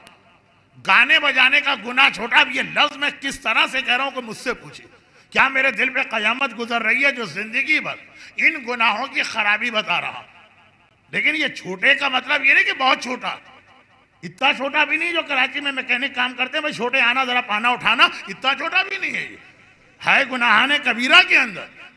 लेकिन बात है कि हुकूक वालिदैन तीसरा बड़ा गुनाह और गाना 14वां बड़ा गुनाह या 15वां। शहीद दस्ते गैब की गुनाहाने कबीरा तो हर घर में होनी चाहिए। उसमें जाके लिस्ट देख लीजिए, लिस्ट के नंबरिंग से आपको पता चलेगा कौन सा गुनाह। वो अल्फाबेटिकल अंदाज में तो नहीं है कि जो गुनाह अलिफ से आता है वो पहले और बे वाला बाद में, वो है अहमियत के एतबार से। तो इतना बड़ा बड़ा गुनाह वो लोग भी कर रहे हैं जो उसके मुकाबले में जरा छोटे गुनाह से अपने आप को बचा रहे हैं। वालिदैन और रिश्तेदार। अच्छा, वालिदैन पे तो इतनी बात होती है, उसमें भी अक्सर बाप फरियाद करते मौलाना, जब उलमा वालिदैन पे बात करते सारा जोर माँ पे लगा देते, बाप को तो कोई घासी नहीं डालते। हमारी भी तो कभी अहमियत बताइए, औलाद हमारा भी तो कोई हक अदा करे। हुकूक वालिदैन से बात शुरू होकर माँ पे रुक जाती। और आजकल तो माँ और अपनी औलाद को खिलाफ करती है बाप के। लेकिन मैं कहाँ जा रहा हूँ, सिला रहम बदतरीन गुनाह है कते रहम। अलबत्ता ये नेकी करने आप जाएंगे तो उसमें भी शैतान आपको फंसा देगा, उसमें भी शैतान फंसा देगा। हमने कहा भाई आप इतने मजहबी आदमी और आप ये बैठे हुए हैं इस दावत के अंदर जहाँ म्यूजिक बज रही है, मिक्स गैदरिंग। मौलाना आप ही ने तो कहा था सिला रहमी करो, ये मेरे भाई का घर। नहीं, वो सिला रहमी नहीं है। वो सिला रहमी है जिसमें आप अल्लाह से अपना रिश्ता काट रहे हैं, अल्लाह पे हर शय कुर्बान। ये आका हुसैन की दुआए अरफात का जुमला और मैदान करबला के खुतबे का जुमला। अल इस्लाम यालू वला यअला अलैह, इस्लाम पे हर चीज कुर्बान है, इस्लाम को किसी पे कुर्बान नहीं कर सकते। जब इस्लाम को वालिदैन की खातिर कुर्बान नहीं कर सकते तो भाई बहन भतीजा भांजा कहां से आ गया। एक जुमला खाली मैंने कहा, क्योंकि अगर मैं ये ना कहता तो लोग भाई और बहन के घर होने वाली शादी ब्याह की फजूल तकरीबात को भी सिला रहमी बना लेते। जैसे मैंने 2 दिन पहले कहा वलीमा, लेकिन इस्लाम वाला वलीमा, सिला रहमी और कता रहमी। और यहाँ पर 2 मुख्तसर रिवायतें याद दहानी के लिए पेश कर रहा हूँ। मुझे याद है कि कौन सी रिवायत मैं पढ़ चुका हूँ, वो खाली याद दिलाने के लिए। पहली रिवायत, जिस दिन जन्नत बनी, लम्मा खलक़ल्लाहु अज़्ज़ा व जल्ल अल जन्नत। ये तो मैंने कई दफा पढ़ी है रिवायत, इसलिए बहुत ही शॉर्ट करता हूं। जिस दिन अल्लाह ने जन्नत को क्रिएट किया, जिस दिन जन्नत बनी, जन्नत ने अपने आप को देखा। खुद जन्नत अपने आप को देख के हैरान हो गई। मैं इतनी हसीन जमील, मैं इतनी खूबसूरत, मुझ में इतनी नेमत है। एक बार जरा से फख्र के साथ का सादा मैं युदखलनी, कितना नेक होगा वो आदमी जो मेरे अंदर दाखिल किया जाएगा। जन्नत थी तो ये जुमला चल गया। आम इंसान होता तो ये जुमला अगर तकब्बुर की हुदूद में जाए तो गुनाह बन जाता, और तकब्बुर में न जाए तब भी इस्लाम को पसंद नहीं आता। किसी ने पूछा हमारे छठे इमाम सादिक आले मोहम्मद इमाम जाफर सादिक अलैहिस्सलाम, मौला अल्लाह ने हजरत याकूब और यूसुफ के घराने का इतना बड़ा इम्तिहान क्यों लिया? फरमाया अल्लाह को इम्तिहान लेना ही था इस घराने का, मगर एक गलती हजरत याकूब से हुई और एक गलती हजरत यूसुफ से हुई। ये गुनाह वाली नहीं, गलती का लफ्ज अलग है, गुनाह का अलग। गलती हुई जिसको हम अंबिया के लिए कहते तर्क औला, नबी की शान के खिलाफ। याकूब का पड़ोसी भूखा सोता रहा और याकूब ने वहां खाना न भिजवाया। वाकया तो बहुत लंबा है, मैंने तो इतना शॉर्ट कर दिया। और यूसुफ से गलती ये हुई कि एक दिन आईना उठा के अपने आप को देख रहे थे।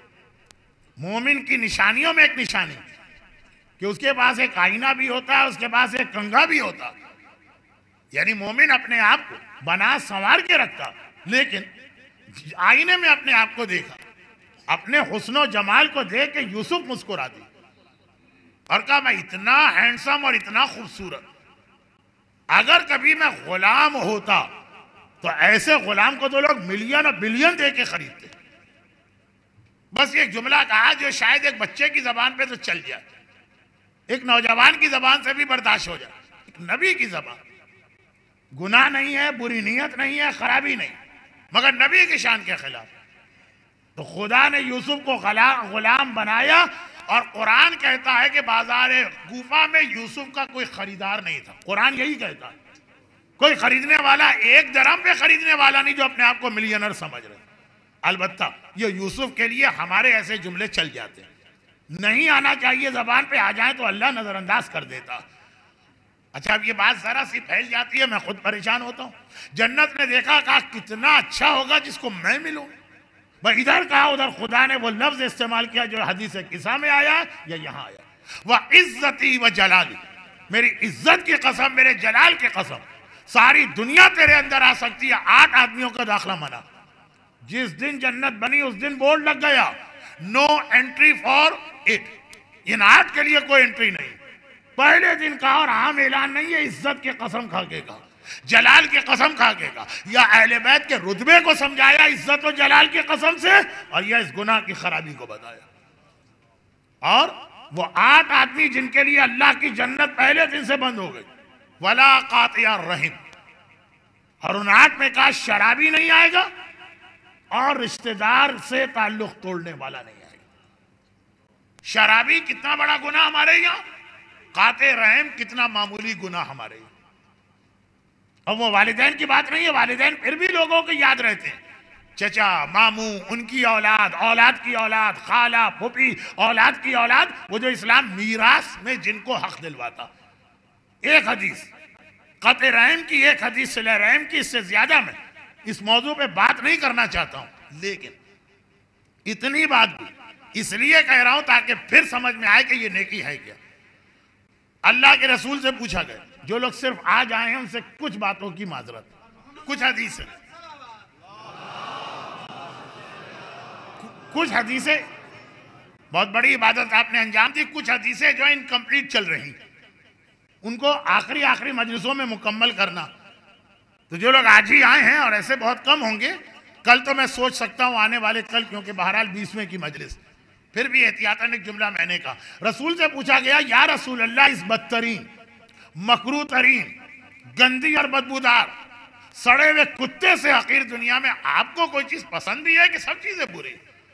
पैगंबर ने कहा, हाँ 6 चीजें तुम्हारी दुनिया में ऐसी, उनमें से 2 का तस्किरा उस वक्त के मौजू में आ गया, और 2 का तस्किरा आज के मौजू में आ रहा, और आखिरी 2 का तस्किरा कल के मौजू में आएगा। हदीस ही इतनी मेरे लिए अहम बन गई, 6 बातें 3 अलग अलग टॉपिक से रिलेटेड है, और ये तीनों टॉपिक मेरी मजलिसों में आ रहे थे, तो अब मैं हदीस दोहरा भी नहीं रहा हूं, लेकिन 2 बातें जो हो गई वो हो गई। हदीस का पूरा बैकग्राउंड और कॉन्टेक्स्ट सुन के हदीस सुनने में मजा आता, वो आ चुका कि कहां पैगंबर ने कहा सड़े हुए कुत्ते की क्या मिसाल है, ये जुमलों का क्या मतलब है। नए लोग आए वो चौंके नहीं, ये सारे जुमले, सड़ी हुई दुनिया, बदबूदार दुनिया, मुर्दार दुनिया, इसकी तशरीह हो चुकी।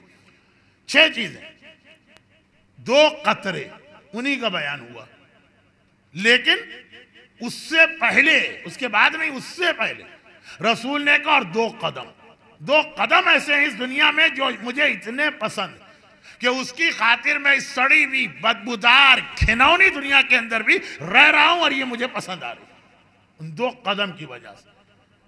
मसला खाली इसका नहीं है कि 2 कदम, मसला यह है कि किन 2 चीजों को पैगंबर ने बराबर करार दिया।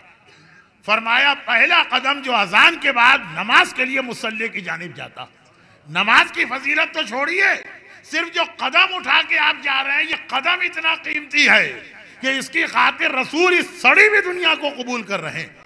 खाली आपके कदम इतने कीमती हैं, नमाज कितनी कीमती होगी।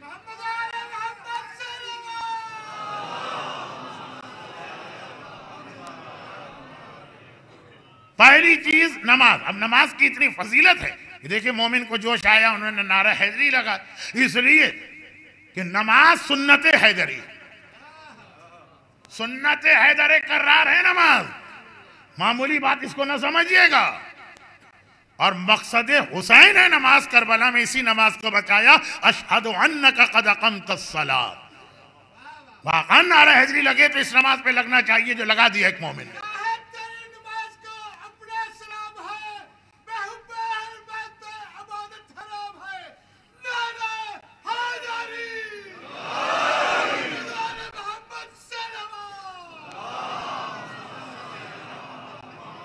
जो मिस्रा बरादर मोहतरम ने पढ़ा, कल जब ये 3 बातें मुकम्मल होंगी तो उसके बाद यही मिस्रे की एक हदीस आएगी और आखिरी पैगाम।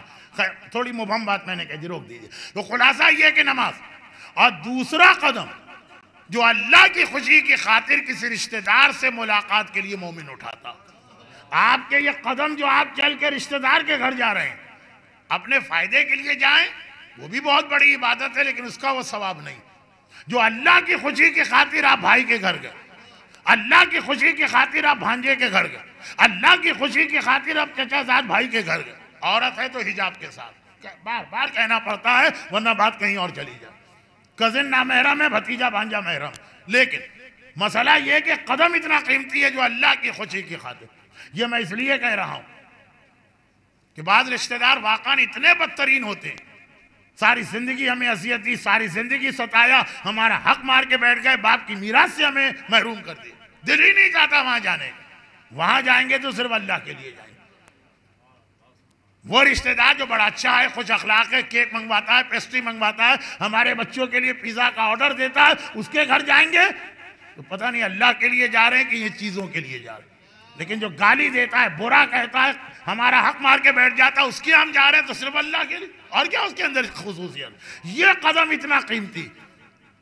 दो बातें अब सामने आ गई कि रसूलुल्लाह इसकी खातिर ये बदबूदार दुनिया कबूल कर रहे हैं, और दूसरी बात ये सामने आई कि इसको नमाजी के कदम के बराबर करार दे दिया। जो नमाजी के कदम का सवाब है वो रिश्तेदार से मुलाकात। वत्तकुल्लाह अल्लज़ी तसाअलूना बिही वल अरहम, और ये गोया कुरान की आयत का तर्जमा, सूरह निसा की पहली आयत। देखिए हवाला कितना आसान होता है। पहली आयत, डरो उस अल्लाह से कि कयामत के दिन पहला सवाल अल्लाह के बारे में होगा, दूसरा सवाल रिश्तेदार के बारे में। आयत का तर्जमा मैंने पढ़ा है, अल्लाह के बारे में सवाल क्या हो गया? नमाज।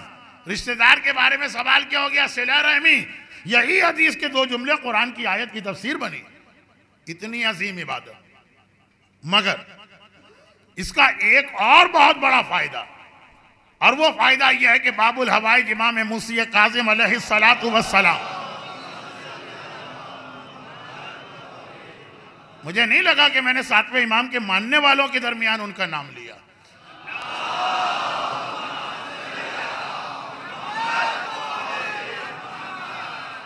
इमाम मासूम, और कितना मजलूम इमाम, वो असीर बगदाद जिस पे होने वाले जुल्म आज तक इस तरह चल रहे हैं। एक आजमैन की जियारत को एक मसला बना दिया गया। अल्हम्दुलिल्लाह रास्ते खुल गए, लेकिन इस वक्त भी सबसे ज्यादा खुदकुश हमले वहीं होते। वो मेरा सातवां इमाम, एक हदीस जो एक पैगाम, क्योंकि ये हदीस बहुत मशहूर है, शब कद्र में तो उलमा पढ़ते ही पढ़ते हैं, उसके अलावा भी पढ़ते हैं, तो मैं इसका खुलासा पेश कर दूं। और घड़ी की सुइयां भी बता रही हैं कि अब मंजिल मसाइब करीब आ गई है। हदीस फरमाते हैं 3 दिन 4 दिन 5 दिन हमारा मौजू जो भी था, उसके साथ साथ एक सप्लीमेंट्री टॉपिक बन रहा था दुआ। दुआ, दुआ की ताकत, अहम अहम दुआएं, बहुत मुजर्रब दुआएं, बहुत मुअस्सिर दुआएं, और आजकल के बहुत ही करंट प्रॉब्लम से रिलेटेड दुआएं, ये सब 4-5 दिन आपके सामने पेश किया गया। मगर अब सुनिए, दुआ के बाद का मरहला, जहां दुआ की ताकत खत्म होती है, फिर कौन सी नेकी है जिसकी ताकत उससे आगे बढ़ती है। इमाम फरमाते हैं बनी इसराइल में एक नौजवान था, इंतहाई मुत्तकी और परहेजगार और दीनदार, और उसके पास अल्लाह की एक खुसूसी नेमत थी। वो ये कि जितना वो मजहबी था उससे ज्यादा उसकी बीवी। ये मैचिंग अमूमन बहुत कम होती है। शौहर अच्छा तो बीवी बुरी, बीवी अच्छी तो शौहर बुरा, और इसमें ज्यादा गलती वालिदैन की होती। वो रिश्ता जोड़ते वक्त भाई कहीं तो मजबूरी, बेटी की शादी नहीं हो रही है तो वहां पे आदमी कंप्रोमाइज करने पे मजबूर, मानता है इस्लाम इस बात को, लेकिन कहीं पे सिर्फ अपने फायदे की खातिर और मफाद की खातिर शादी की जाती। जिंदगी गुजारना है, इसको फायदा देखते हैं वालिदैन अपना। अब ये मौजू इतना बड़ा है, कहीं बात चली जाएगी, और इस साल तो मैं उमूमन इशारे कर कर के आगे बढ़ रहा हूं। तो खुलासा ये कि इसको अल्लाह की एक खुसूसी नेमत मिली थी, लेकिन जब अल्लाह नेमत देता है तो अल्लाह आजमाइश में भी डालता। घर में फाक़िर, बेइंतहा गुर्बत, और हालत ये थी कि सारा दिन मेहनत करने के बाद रोटी चटनी का इंतजाम भी मुश्किल से होता। तो अब मोमिन के पास और क्या तरीका है? मेहनत करेगा और दुआ मांगेगा। मुल्ला की दौड़ मस्जिद तक, मोमिन की दौड़ अल्लाह तक, यानी दुआ की शक्ल। दुआ हर वक्त मांगता और मायूस भी नहीं। हम तो 2-4 हफ्ते दुआ मांगे, असर नाम कहेंगे जैसे फजूल दुआ लग रही, फेंक उसको उठा के छोड़ देते हैं लोग 2 हफ्ते के बाद दुआ में। जो मैं अक्सर कहता हूं कि दुआ का इतने जल्दी फायदा नहीं हो सकता। इतने जल्दी फायदा सिर्फ पिस्तौल की गोली का होता है और किसी चीज का नहीं होता। बहुत सारी दुआएं अहम अहम दुआएं जिससे नामुमकिन काम मुमकिन हुए। नहीं मौलाना हमारे हक में तो काम नहीं आया। कितने दिन आपने दुआ मांगी? का 1 महीने मांगी थी बस। यहीं पे आपका हौसला जवाब देंगे। जैसे अगर कोई मेरे पास आए, और आ जाते हैं कभी कभार ऐसे लोग, बोले भाले सीधे साधे, मौलाना शादी हो गई है, बहुत कोशिश है लेकिन औलाद नहीं हो रही। कितना अरसा हुआ शादी को? 6 महीने। अरे 6 महीने में कहां से औलाद होगी? 6 साल कहते तो समझ में आता है ना। हर चीज का अल्लाह ने एक तरीका रखा। इस साल मैंने इतनी दुआएं आपके सामने पेश की कि ये जुमला जाने से पहले मुझे कहना था। मायूस होकर दुआ ना छोड़ी। लेकिन इतनी सारी बातें आज छेड़ दूंगा तो कैसे मजलिस खत्म होगी। खुलासा ये कि दुआ में लगे। आखिर मन यफ्तहल बाब यूशक मन दक्कल बाब यूशक अन यफ्तह। पैगंबर कहती ना, दरवाजे को खटखटाए जाओ, मायूस ना हो, दरवाजा खुल जाएगा। एक रात को सोया, ख्वाब में फरिश्ता आया। हदीस मशहूर है, लेकिन इसका नतीजा मैं दूसरे अंदाज से निकालना चाह रहा हूं, इसलिए खुलासा करके बयान कर रहा हूं। फरिश्ता आ गया और आने के बाद कहा कि ऐ शख्स, तेरी तकदीर में मरते दम तक फाके लिखे थे। होते हैं कुछ लोग जिनकी तकदीर में जो है सारी जिंदगी परेशानी। तकदीर बदलने वाली चीज हमारा असल टॉपिक है। मरते दम तक तेरी तकदीर में फाके लिखे, लेकिन तूने इतनी दुआ की कि दुआ की वजह से अल्लाह ने तेरी आधी तकदीर बदल दी। दुआ की इतनी ताकत, आधी तकदीर बदल गई है। यानी अगला जुमला मैं सिर्फ बात समझाने के लिए कहता हूं कि फर्ज कीजिए कि इसके मरने में 30 साल का तकदीर में लिखा था कि मरते दम तक फाके होंगे। तेरी दुआ की वजह से अल्लाह ने आधी तकदीर बदल दी। यानी अब आधी जिंदगी फाके रहेंगे, वो तो तेरी तकदीर में लिखा, पहले दिन से लिखा। बाकी आधी जिंदगी दुआ की वजह से तुझे रिस्क मिलेगा, कुशादा, वसी। अब 30 साल में अपनी तरफ से कहता हूं, ये हदीस में 30 नहीं, 30 साल बाकी है। 15 साल दौलत है, 15 साल फाके। चॉइस तेरा है, जो चाहे पहले 15 साल अच्छी जिंदगी ले ले, बाद में फाके कर। पहले फाके कर ले, बाद में अच्छी जिंदगी। समझदार शौहर था, दीनदार था। कहा कि मसला जिंदगी का है और ये मेरी जिंदगी अकेले मेरी नहीं है, मेरी बीवी भी साथ में। पहले मैं उससे मशवरा लूंगा, इसके बाद जवाब दूंगा। क्योंकि ये ऊट पटांग कोई ख्वाब नहीं है, माश की दाल खाने का नतीजा नहीं है, सच्चा ख्वाब है। फरिश्ते ने कहा कल फिर आ जाऊंगा। आंख खुल गई। ये वो चीजें हैं जहां बीवी से मशवरा लेना। हमारे यहां जहां मशवरा नहीं लेना है, वहां हर आदमी मशवरा लेता, और जहां वाकान लेना है, वहां कोई मशवरा नहीं लेता। भाई आपकी दाढ़ी अच्छी भली नजर आ रही थी, कहां साहब हो गए? कहा मैंने सुबह बीवी से पूछा कैसा लगता हूं।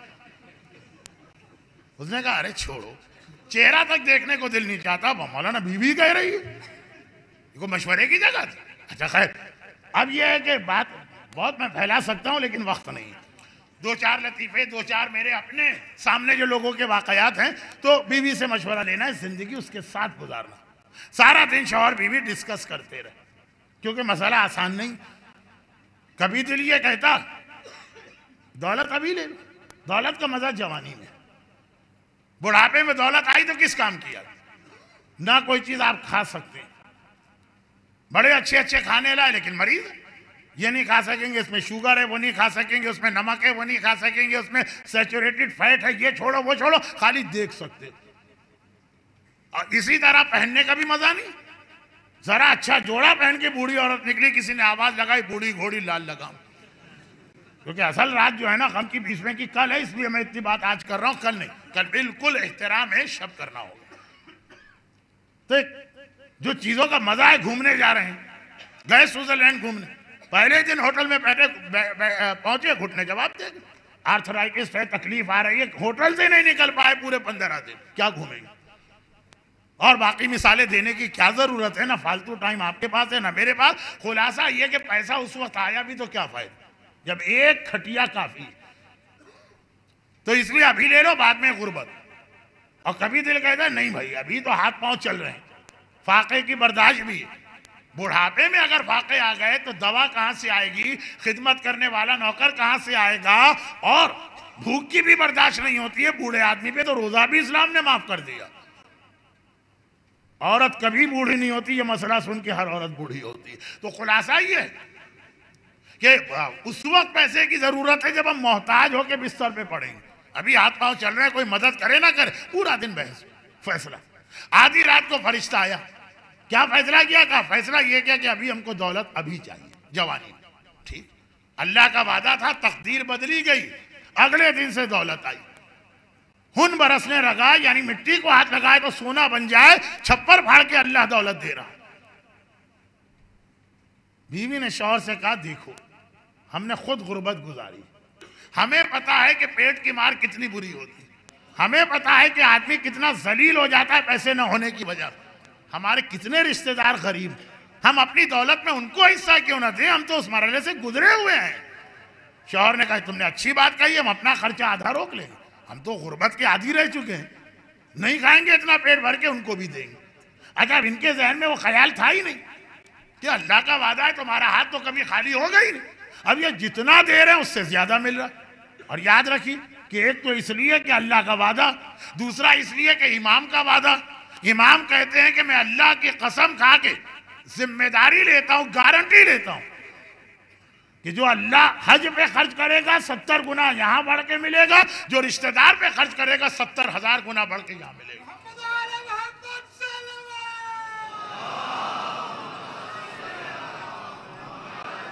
एक फ्रॉडिये चीटर ने इश्तिहार अखबार में दे दिया, आइए दौलत को डबल करवाइए, डबल करोड़। केस भी बनाए पाकिस्तान में, लोग दौड़े दौड़े जा रहे हैं। और सादिकीन कायनात का इतना सच्चा कि मुबाहिला के मैदान में कह दे कि पहाड़ के टलने की दुआ करें तो पहाड़ टल जाए, वो आपसे वादा कर रहा है सब में गारंटी लेकर 70 गुना ज्यादा। 70,000 में गलत कहेंगे, 70 गुना। तो आप इसलिए भी ये जितना दे रहे हैं और आ रहा है इनके पास, कमी नहीं हुई। घर के शौहर बीवी तैयार थे, भाई हम तो फाके कर चुके हैं ना, अब दौलत आई आधा खाएंगे आधा दूसरों को देंगे। लेकिन इतनी दौलत आई, देते गए दौलत आती गई, देते गए दौलत आती गई, लेकिन दीनदार और सच्चे थे। याद था 15 साल तक का मसला है, 15 साल मुकम्मल बाद 16वें साल की पहली रात है और ये सोए। जौहर ने ख्वाब में देखा फरिश्ता आ रहा, फौरन पहचान लिया। भाई फरिश्तों के साथ तो मसले नहीं है, जो बच्चा मेरे सामने बैठा 15 साल के बाद ये मुझे मिलेगा, मैं नहीं पहचान पाऊंगा। इस वक्त बच्चा है, 15 साल में क्या की क्या हालत हो। फरिश्ता है, ऐसा तो नहीं कि उसके बाल गिरने लगे आधा गंजा हो जाए, या ये कि बाल सफेद हो जाए तो खिजाब या कलर लगाए, या ये कि आंखों पे इतना मोटा चश्मा चढ़ जाए, या कमर झुक जाए, झुर्रियां। वैसा ही है जैसा गया था, वही 15 साल बाद देखते ही पहचान ली। और मुस्कुरा के कहा घबराओ नहीं, मेरा अपना वादा था, मैं कल से गुर्बत के लिए तैयार। बाद लोग इंतजार भी नहीं करते कि पहले सामने वाला बात पूरी तो करे, फिर देखो वो क्या कह रहा तो जवाब दो। बहुत तेजगाम दौड़े चले जाते हैं। हाँ, इतना तेज दौड़ने का हक सिर्फ एक को है, सिर्फ एक को है। भोले वाले मोमिन है ना, मौला के पास कोई गया, या अमीरुल मोमिनीन आप सवाल का जवाब बहुत तेज देते हैं। इधर किसी ने सवाल शुरू किया, अभी सवाल पूरा नहीं हुआ, आपने जवाब दे दिया। इतना तो इंतजार कर लेना कि उसका सवाल पूरा हो। अपने जवाब पे गौर करें कि जो जवाब मैंने दिया है सही है कि गलत, फिर बताएं। जहन में बात चेक करना जरूरी है, और ये बहुत अहम उसूल इस्लाम का भी है। अब मौला इस आदमी को क्या जवाब दे, किससे बात कर रहा। मौला ने कहा मैं तेरे सवाल का जवाब बाद में दूंगा, पहले बता तेरे हाथ में उंगलियां कितनी। घबरा के कहा मौला 5, इतने जल्दी। गौर कर लेता, सोच लेता, जवाब चेक कर लेता। मौला ये 5 उंगलियां तो हर वक्त मेरी आंखों के सामने, इसमें मैं कहां से गलती करूं। कहा पूरी कायनात हर वक्त अली की आंखों के सामने, अली गलती करे तो कहां से करे।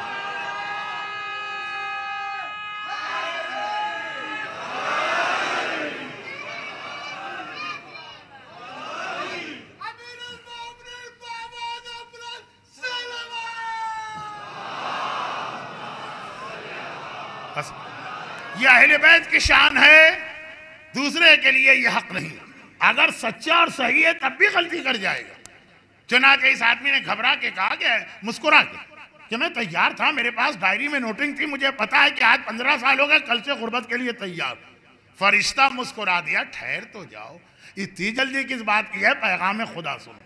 पैगाम खुदा ये था कि तुम्हारी दुआ की ताकत से तुम्हारी आधी तकदीर बदली, इससे ज्यादा दुआ में भी ताकत नहीं थी, लेकिन तुम्हारी ये जो नेकी है कि तुमने सिला रहमी की है, इसमें इतनी ताकत है कि अल्लाह ने तुम्हारी बाकी तकदीर भी बदल दी। मरते दम तक तुम्हें कोई मसला नहीं होगा। जहां दुआ की ताकत खत्म हो गई, वहां से सिला रहमी की ताकत आगे बढ़ी। 3 चीजें तकदीर इलाही बदलती हैं, दुआ, दूसरी चीज सिला रहमी। हमको ये पता ही नहीं कि सिला रहमी का साइड का फायदा कितना बड़ा। तकदीर हमारी बदल जाएगी अगर हम सही मानों में सिला रहमी को इस्तेमाल करना सीख। और ये इतनी अहम बात है, इतनी अहम बात है कि अगर कोई झूठा रिश्ता भी बना के आ जाए तो सच्चे रिश्ते होते हैं, एक झूठे रिश्ते होते हैं। औरत को किसी मर्द से हिजाब नहीं करना है, ये तो हमारे भाई हैं, झूठा रिश्ता। ये हमारे भाई हैं, फला भाई फला भाई फला भाई। पंजाब में भाई कह के बाद में नाम लेते हैं, कराची में नाम लेके बाद में भाई कहते हैं, है ना। पंजाब में कहेंगे भाई अली, कराची में कहेंगे अली भाई, मसला। तो अब ये कि जिस तरह भी कहें, ये झूठा रिश्ता। हमें किसी औरत से बेतकल्लुफ के साथ उठना बैठना, हमने कह दिया ये तो बहन है हमारी। कैसे कैसे तमाशे होते हैं पाकिस्तान में। सुपरमार्केट से दूध मंगवा के दोनों को पिलाया जाता है कि जी ये भाई बहन बन जाए। अब वक्त इतना ज्यादा गुजर गया कि मैं ये बात आगे नहीं बढ़ा पा रहा हूं। ये सब झूठे। तो झूठे रिश्ते की भी इस्लाम में एक अहमियत है। उसे भाई कहा तो हिजाब करो, लेकिन फिर हक भी अदा करो, भाई वाला, बेहिजाबी वाला नहीं। करबला का मैदान है, आशूर की फजर है, नमाज पढ़ के अभी सारे असहाब इमाम के खेमे में आए। करबला कैसी दरसगाह है, कदम कदम पे ऐसे ऐसे पैगाम मिले। खाली नमाज ही का पैगाम नहीं मिला।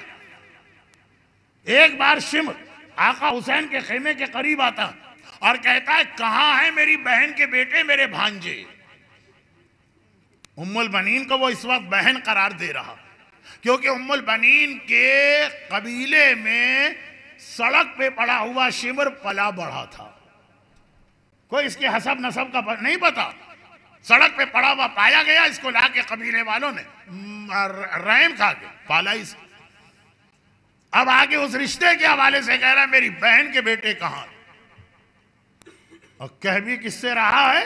अब्बास के। बस मेरे मौला की अजीब कैफियत है, सर से पैर तक सारा बदन अब्बास का कांप रहा। ऐसा जालिम नजीस जबान से मुझे भांजा कह रहा। लेकिन आका के सामने अदब अदब होता। दोबारा आवाज दी, कहां है मेरे भांजे। अच्छा, ये शिमर को सूझी क्या थी कि ये सब बातें कर रहा। ये पूरी मेरी एक तकरीर है जो पिछले साल या उससे पिछले साल इमाम बारगाह अली रजा में भी पढ़ चुका हूं। भी का मतलब है दुनिया में मैंने 150 जगह पढ़ी। तो वो तो अपनी जगह खुद एक पैगाम है कि जरूरत क्या थी शिमर को आने की। लेकिन खुलासा ये कि तीसरी बार का और अब्बास की अजीब कैफियत है। आका के सामने अब्बास बोलना नहीं चाहते। ये अब्बास अदब और एहतराम जानते हैं, लेकिन ये हर बार शिमर का भांजा कहना, गोया अब्बास की रूह पे कोड़ा पड़ता है, ये मुझे भांजा कह। तीसरी बार जब उसने कहा कि भांजा कहां, मेरे भांजे कहां, आका ने कहा अब्बास वो बुला रहा है, तुम जान ही रहे हो। अब अब्बास, आका ने सवाल कर लिया ना, तड़प के कहा, आका इस जालिम, इस नजिस, इस मलून, इस दुश्मन अहले बैत के कहने पे जाऊं। कहा अब्बास मैं तुझे नहीं भेजता, मैं तुझे नहीं भेजता, लेकिन वो एक रिश्तेदारी का वास्ता दे के आ रहा है। रिश्ते का इतना एहतराम अल्लाह ने रखा है कि झूठा रिश्तेदार भी आए तो कम से कम जाके उससे बात तो कर लो। ये करबला का पैगाम है, करबला का। झूठा रिश्तेदार शिमर जैसा सामने आए तो कम से कम अखलाक से बात कर लो। और हमारे सगे रिश्तेदार, सच्चे रिश्तेदार, हम उनको कितना ही बुरा कहें, नऊजुबिल्लाह, कोई मोमिन शिमर जैसा तो नहीं होगा ना। ताल्लुकात काट दिए, वसीयत कर दी, जनाजे पे ना आने पाए, मेरे मरने के बाद न जाना।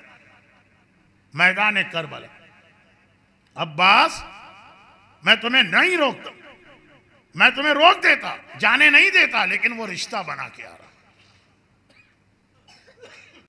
दो मंजिलें ऐसी आई थी, दो मंजिलें करबला में कि हुसैन अब्बास को जाने नहीं देते, मगर जाने दी।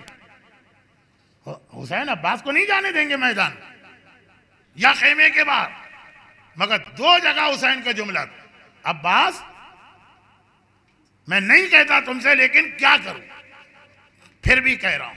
नंबर एक, जब शिमर झूठा रिश्ता बना के आया तो हुसैन ने कहा अब जाओ अब्बास।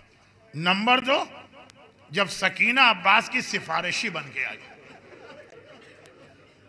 ये सुबह आशूर है, वो असर आशूर है, और सुबह आशूर से असर आशूर के दरमियान पूरा दिन अब्बास ने आका हुसैन सिर्फ एक जुमला सुना। जब गए कि मुझे जाने की इजाजत दीजिए अब्बास, तुम मेरे लश्कर के अलमदार हो, तुम्हें जाने की इजाजत नहीं दे सकते। आखिर वो मंजिल भी आ गई कि अब्बास को तड़प के कहना पड़ा, लेकिन आका वो लश्कर रहा कहां जिसका मैं अलमदार। मेरे सारे प्यासे सिपाही कौसर के किनारे मेरा इंतजार कर रहे। हुसैन ने कहा लेकिन अब्बास मैं तुम्हें नहीं जाने दूंगा। और जब अब्बास खेमे में आए, नन्ही सकीना ने चचा का दामन थाम लिया। चचा, ये सारे बच्चे मेरे पास आए, आज के जुमले को कल की मजलिस से मिलाइए।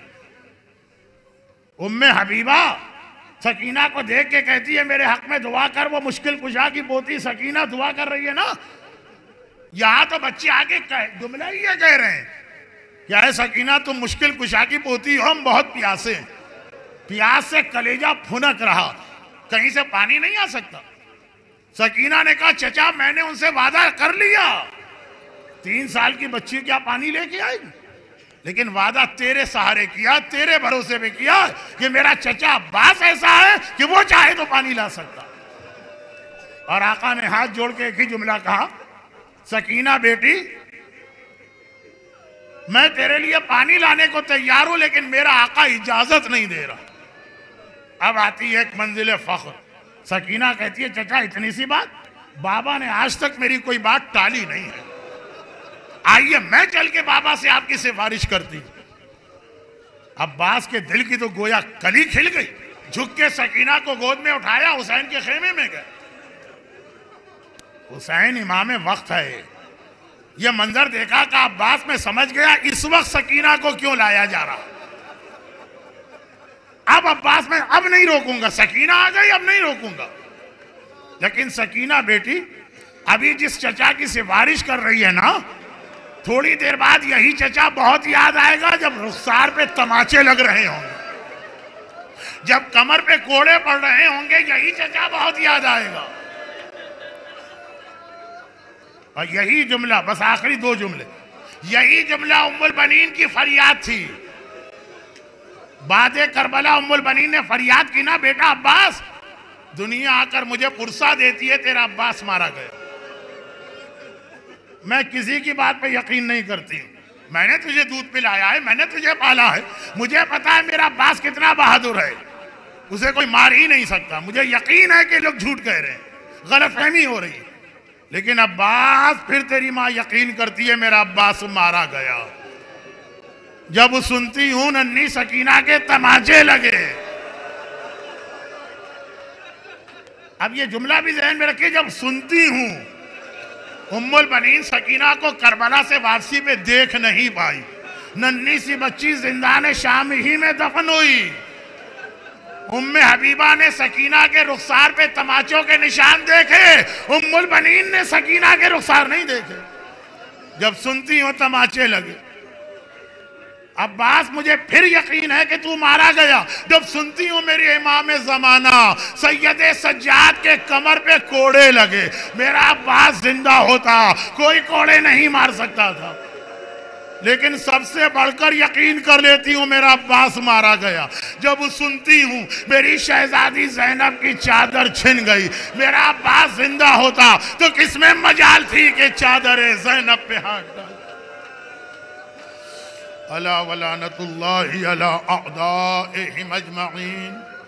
परवरदिगारा आज की मजलिस के इस गिरिये का वास्ता, जो अर्श इलाही को हिला देने वाला गिरिया, लेकिन आज की मजलिस में ख़ानदान अहले बैत के दोनों बाबुल हवाइज का भी जिक्र हुआ। मेरा 7वां इमाम भी बाबुल हवाइज है और चादर ज़ैनब का मुहाफिज अब्बास भी बाबुल हवाइज है। जितने मोमिनीन और मोमिनात आज की सफ़े अज़ा पे बैठ के गिरिया कर रहे हैं, इस गिरिया और बाबुल हवाइज का वास्ता इनकी तमाम दिली मुरादें, तमाम तमन्नाएं, तमाम दुआएं कबूल फरमा। इन्हें दुनिया और आखिरत की हर मुसीबत व परेशानी से महफूज फरमा। हमारे तमाम बीमारों को शिफाए कामिला अता फरमा। हमारे तमाम मरहूमीन की मग़फ़िरत फरमा। खुदा बंदा जो बेरोज़गार हैं उनको बरसरे रोज़गार फरमा। जो बरसरे रोज़गार हैं, चाहे जॉब कर रहे हो चाहे बिजनेस, खुदा बंदा उनके रोज़गार में मज़ीद बरकतें, इस्तेकाम और दवाम अता फरमा। परवरदिगार जो बे औलाद हैं, ख़ास तौर पर एक बरादर मोहतरम की जानिब से इल्तिमास है, जो बे औलाद हैं उन्हें साहिब औलाद नरीना फरमा। जो साहिब औलाद हैं उनकी औलाद को दुनिया की हर परेशानी से महफूज फरमाओ। अब ये कुछ दुआएं मुख्तलिफ मसाइल के लिए। एक दुआ है कि मौलाना हमारे वीज़े में कुछ रुकावट, ख़ास इसके लिए दुआ कीजिए। परवरदिगारा इन मोमिना के इस परेशानी को और दीगर जिन मोमिनीन और मोमिनात को इससे मिलती जुलती परेशानियाँ, बाबुल हवाई अब्बास अलमदार का वास्ता इनकी इस परेशानी को दूर फरमाओ। मेरे बेटे आफाक हुसैन को कोई जेनेटिक प्रॉब्लम है, बहुत ज़्यादा बीमार, और ये आई है दुआ मिसिस रफ़तुन्निसा बेगम बिनते सैयद सादिक अली, जो वालिदा हैं मीर अमजद अली नकवी, बहुत बीमार है। खुदावंदा इन दोनों बीमारों को, इस बच्चे को और इन बरादर की माँ को, बीमार करबला का वास्ता शिफाए कामिला अता फरमा। और खुदावंदा इन तमाम परेशानियों के खात्मे के लिए, बीमार इस्लाम की सेहत कामिला के लिए, करबला के मजालिम के इंतकाम के लिए इमाम ज़माना के ज़ुहूर में ताजील फरमा। मातम हुसैन।